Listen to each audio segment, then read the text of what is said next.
Everyone, welcome to my channel. I am Simran Sahani. आज मैं आपको पढ़ाऊंगी क्लास 9 की इंग्लिश की poem rain on the roof. इस पोएम के पोएट कौन है? Coates Kinney. और बहुत ही ज़्यादा ब्यूटीफुल पोएम है ये। जैसे कई बार जब बारिश आती है ना तो हम लोग अंदर से बहुत खुश हो जाते हैं।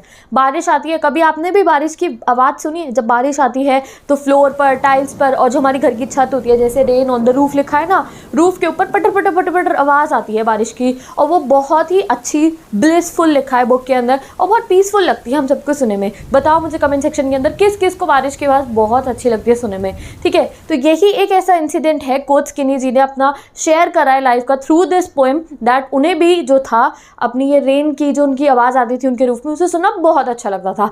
तो इस इंसिडेंट को हम पढ़ते हैं and let's enjoy this poem. ठीक है, तो poem So let's start the poem. When the humid shadows hover over all the starry spheres and the melancholy darkness gently weep in rainy tears. तो सबसे पहले इन 4 लाइनों का लिटरल मीनिंग देखते हैं। तो पोएट कह रहे हैं जब ह्यूमिड शैडोज होवर करते हैं, होवर करना मतलब होता है घूमना, होवर मतलब क्या है? घूमना। ठीक है, अब कौन घूम रहे हैं? ह्यूमिड शैडोज घूम रहे हैं। तो भाई ह्यूमिड शैडो क्या होता है? सिंपल सी, ह्यूमिड शैडो मतलब यहाँ पे क्या है? बादल। पोएट ने बादलों को यहाँ पे क्या बोला है? Humid shadow. बादल क्या होते हैं? क्लाउड्स। तो पोएट ने क्लाउड्स को क्या बोला है? Humid shadow. अब ह्यूमिड शैडो क्यों बोला है? क्योंकि देखो ह्यूमिड क्या चीज़, मतलब क्या होता है लिटरल मीनिंग की जो चीज़ में मॉइस्चर होता है उसे हम ह्यूमिड कहते हैं। और वी ऑल नो जो बारिश लाने वाले बादल होते हैं उनमें पानी होता है, मॉइस्चर होता है। तो इसलिए पोएट ने क्या बोला है? When the humid shadows hover, hover मतलब घूमते हैं। अब कहाँ घूमते हैं वो? Over all the starry sphere. Starry sphere मतलब क्या हुआ? स्टार तो आपको पता है क्या होते हैं। अब स्टार कहाँ होते हैं? स्काई के अंदर होते हैं। तो पोएट कह रहे हैं जब ये ह्यूमिड शैडोज यानी कि पानी से भरे हुए बादल घूमते हैं आसमान के अंदर। कौन से आसमान के अंदर? जिसमें तारे हैं। अब आपको भी पता है, मुझे भी पता है, आसमान में तारे हमें कब दिखते हैं? रात को। तो पोएट डिस्कस कर रहे हैं रात के टाइम की बारिश के बारे में, दैट जब काले काले बादल घूमने के लिए आते हैं रात के स्टार भरे आसमान के अंदर। When the humid shadows hover over all the starry spheres and the melancholy darkness gently weeps in rainy tears. अब यहाँ मेलानकली डार्कनेस का मतलब क्या हुआ? मेलानकली मतलब क्या होता है? सैडनेस। क्या होता है? सैडनेस। तो देखो क्या होता है, ऐसे ये बादल आते हैं ना जब रात को, काले काले काली घटाएं आती हैं, तो पूरा माहौल जो हमारे आसमान का होता है सैडनेस से भर जाता है।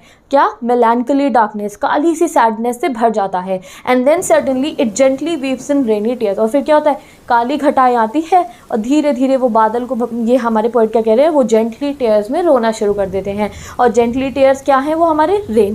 तो as you guys know, poet ने इसको फिनोमिना को कैसे समझा? हमें पता है काले बादल आएंगे और उसके बाद बारिश आएगी। तो पोएट ने क्या कहा है? जब रात को ह्यूमिड शैडोज आती हैं यानी काले काले बादल आते हैं over all the starry sphere, काले आसमान के अंदर, तो वो क्या करते हैं? पूरे में डार्कनेस फैल जाती है। एकदम से ऐसा लगता है ना हम कि तूफान से आने से पहले वाली शांति, अजीब सी शांति, सैडनेस हो जाती है एंड सडनली रेन होनी शुरू हो जाती है। तो इस चीज़ को पोएट ने समझाया है। And the melancholy darkness gently weeps in rainy tears. रात में जो वो माहौल होता है बहुत सैड सा हो जाता है और सडनली जो है टेयर्स गिरने लगते हैं हमारे आसमान के अंदर से, दैट मीन्स रेन होना शुरू हो जाती है। अब आगे पोएट क्या कहते हैं? What a bliss to press the pillow of a cottage chamber bed and lie listening to the patter of the soft rain overhead. अब रात को जिस समय बारिश हो रही है, ऑब्वियसली पोएट कहाँ पे होंगे? अपने बेड पे होंगे, लेटे होंगे। तो वो कह रहे हैं दैट what a bliss, क्या मज़े आते हैं उस टाइम पे। मुझे इतना पीसफुल लगता है जब मैं रात को लेटा होता हूँ और जो है बारिश होनी स्टार्ट हो जाती है, तो मेरा जो पिलो है ना, मैं उसको यूँ कस के पकड़ लेता हूँ, प्रेस कर देता हूँ अपने पिलो को, of my cottage chamber bed. कहाँ पे? मैं अपने बेड पे लेटा होता हूँ और मैं उस पिलो को प्रेस कर देता हूँ। And lie listening to the patter of the soft rain overhead. Overhead मतलब छत पे। और लेट के आराम से अपने पिलो को हक करके जो पिटर पैटर ऊपर हो रही होती है, टिप टिप टिप टिप आवाज़ आ रही होती है बारिश के पानी की, उससे आराम से सुनता हूँ। तो बहुत ही सुंदर पैराग्राफ था ये। स्टार्टिंग का आप मतलब समझ गए हो कि जब काले बादल आते हैं घूमते घूमते रात के स्काई में, तो पहले सब जगह सैडनेस फैल जाती है, मेलानकली डार्कनेस फैल जाती है एंड सडनली जो रेन है जेंटल टेयर्स की तरह बहने लगती है। और वो जो रेन की आवाज़ है वो कहाँ पे आती है? पोएट के रूफ पे आती है। और पोएट अपने बेड में आराम से अपने पिलो को हक करके उस रेन के पिटर पैटर को सुनने लगते हैं। अब आगे देखते हैं नेक्स्ट स्टैंजास। आगे पोएट क्या कहते हैं? Every tinkle on the shingles has a echo in the heart. अब इसका मतलब क्या है? एवरी टिंकल, टिंकल क्या होती है? बहुत सॉफ्ट सी साउंड होती है टिंकल, ठीक है। टिंकल में टिंग करके ऐसी आती है, अगर बैकग्राउंड वॉइस में मैं दे सकती हूँ तो आपको सुनाऊंगी उस वॉइस को। जब एकदम से बारिश की एक बूंद गिरती है उसे टिंगल कहते हैं। Every tingle on the shingles, shingles क्या होती है? जो छत पे टाइल लगी होती है ना, उसको कहते हैं टिंग शिंगल्स, ठीक है। तो पोएट कह रहे हैं एवरी टिंकल ऑन द शिंगल। शिंगल क्या है? जो छत के फ्लोर पे जो टाइल लगी होती है उसको कहते हैं। तो एग्जाम में 1 मार्कर्स में आएगा, ठीक है। Has an echo in the heart, आपने भी कभी सुना है? कभी आप रात को जब आराम से जो बारिश की आवाज़ आती है ना, तो मुझे तो बहुत पीसफुल लगता है। Has an echo on heart, यानी कि दिल को बहुत ना सुकून सा महसूस होता है। तो पोएट वही चीज़ एक्सप्लेन कर रहे हैं। Every tinkle on the shingles has an echo in the heart. अब आगे पोएट क्या बोलते हैं? And 1,000 dreamy fancies into busy being start and 1,000 recollections weave their air threads into woof as I listen to the patter on the roof। तो अब इन सब लाइनों को एक साथ समझते हैं। तो पोएट क्या कह रहे हैं? दैट मेरे हार्ट में बहुत सुकून महसूस होता है जब मैं शिंगल के ऊपर टिंकल सुनता हूँ, यानी कि जब फ्लोर के टाइल पे पिट पिट करके आवाज़ आती है बारिश की, तो मुझे बहुत सुकून महसूस होता है। अब आगे क्या कह रहे हैं?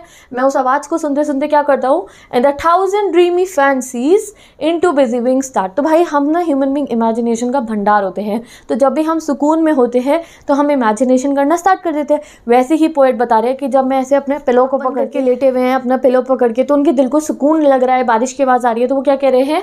दैट मैं जो है अपनी से फैंटेसीज करनी शुरू कर देता हूँ। ऐसे हम लोग भी जब रात को गाने सुनते हैं और बहुत पीसफुल मूड में होते हैं तो हम भी अलग अलग बातें फैंटेसाइज करते हैं ना। कई बच्चों की इमेजिनेशन आप लोग भी करते होगे। रेन तो अब रोज़ रोज़ नहीं होती हमारे यहाँ, तो हम गाने सुनते हुए इमेजिन करते हैं। तो आप में से कोई बच्चा अगर करते हैं तो मुझे बताना कमेंट सेक्शन में। वैसे ही पोएट क्या कह रहे हैं कि जब बारिश की बूंदें पड़ती है तो मैं अपनी इमेजिनेशन में चला जाता हूँ। और पोएट क्या करते हैं? And 1,000 recollections weave their air threads into woof. And this is a very important like 1,000 अकेले सुकून से बैठे होते हैं, या तो हम कुछ इमेजिन करते हैं या हमारी पुरानी अच्छी अच्छी मेमोरीज जो हैं हमारे दिमाग में आ जाती है। तो पोएट यही कह रहे हैं दैट पहले तो मैंने इमेजिनेशन करना शुरू करा एंड उसके बाद 1,000 रिकलेक्शंस, बहुत सारी मेमोरीज जो थी मेरे दिमाग में आने लग गई। And they weave air threads into woof, उन्होंने क्या करा? एक जाल बुन लिया अपने लिए। वूफ मतलब क्या होता है? लूम्स होती हैं। लूम क्या होती है? हैंडलूम होती है। वहाँ पे क्या होता है? बड़ी बड़ी मशीनें लगी होती हैं और वो धागों को जोड़ के ना एक ऐसा सा स्ट्रक्चर बना देते हैं। देख लो मैट जैसा, ऐसा सिलाई करके। तो वो यही कह रहे हैं दैट वो इतनी सारी मेमोरीज, यादें मेरे दिमाग में आई जा रही है और आपस में वो एयर थ्रेड्स ऐसे बुनाई करके उन्होंने वूफ बना लिया है। यहाँ मैंने वूफ की फ़ोटो लगाई है जिससे आपको समझ में वूफ क्या होता है। वूफ आप समझ लो जो बुनाई करके हैंडलूम्स पे जो कपड़ा तैयार होता है छोटा सा, उसको वूफ समझ लो आप। तो पोएट वैसे ही कह रहे हैं। ऐसे ही पहले तो मैं इमेजिन कर रहा था और धीरे धीरे थाउजेंड्स ऑफ मेमोरीज मेरे दिमाग में आने लग गई, कभी कोई मेमोरी कभी कोई मेमोरी, और उन्होंने आपस में एक दूसरे को मिलके जो है एक वूफ टाइप बना लिया। वूफ बन जाता है पोएट के दिमाग के अंदर अलग अलग मेमोरीज का। वही पोएट ने इन 4 लाइन्स में बनाया है। And 1,000 recollections weave their air threads into woof as I listen to the patter upon the roof। और ये सब कब हो रहा है? उनकी इमेजिनेशन कब हो रही है? उन्होंने मेमोरीज का वूफ कब बनाया? as he was listening to the patter, जब वो बारिश की आवाज़ें जो थे, अपने जो रेन की जो आवाज़ें थे, अपने रूफ यानी कि अपने कमरे की, जो उनका कॉटेज चैम्बर था उसकी छत पे सुन रहे थे। अब लास्ट पैरा देखते हैं, लास्ट स्टैंजा पढ़ते हैं। Now in my memory comes my mother as she used in years agone to regard the darling dreamers before she left them till dawn।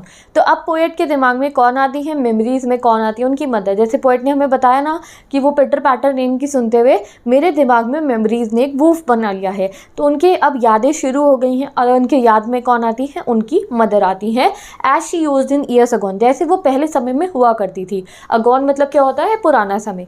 तो उनको एक इंसिडेंट याद आता है अपने बचपन का, जैसे उनकी मदर उनको रोज़ देखने आया करती थी सोने से पहले, तो वो इंसिडेंट उनको याद आ रहा है। तो इससे हमें ये भी समझ में आता है दैट अ पोएट बड़े हो चुके हैं, मे बी उनकी मदर की अब डेथ हो चुकी है, तो उस समय का जो ये सीन है, जो उस समय की जो ये यादें हैं उनको याद आ रही है। क्या याद आता है उनको?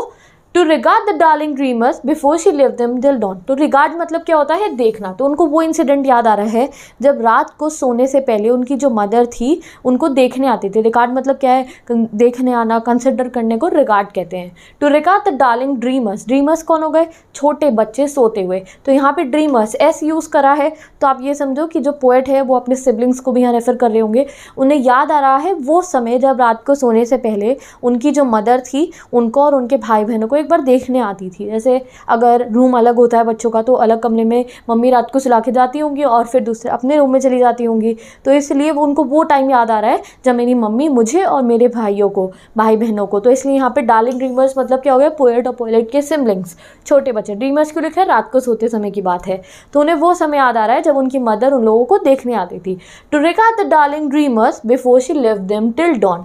बिफोर शी लेफ्ट, ये एर लिखा है बट मतलब यहाँ पे इसका क्या है, before she left them till dawn, सुबह होने तक। तो ऐसे ही होता है ना, रात को मम्मी सुला के जाती हैं और सुबह स्कूल जाने के लिए उठाने आती है, वो बात उनको याद आ रही है। Oh, I feel her fond look on me as I listen to this refrain which is played upon the shingles by the patter of the rain। तो पोएट को कौन सा टाइम याद आ गया, वही वाला टाइम जब रोज़ उनकी जो मदर थी उनको रात को सुलाने आती थी और उनको देखती थी, रिगार्ड लिखा है ना यहाँ पे, उनको देखती थी कि मेरे बच्चे आराम से सो गए ना, तो उनको वही समय याद आ रहा है। तो पोएट क्या कह रहे हैं, O I feel her fond look on me, मुझे जो उनका वो लुक था ना, जो उससे प्यार भरी नज़रों से जैसे वो मुझे और मेरे भाई बहनों को देखती थी, मुझे वो लुक जो है वो फील हो रहा है, इमेजिनेशन हो रहा है, as I am listening to the refrain.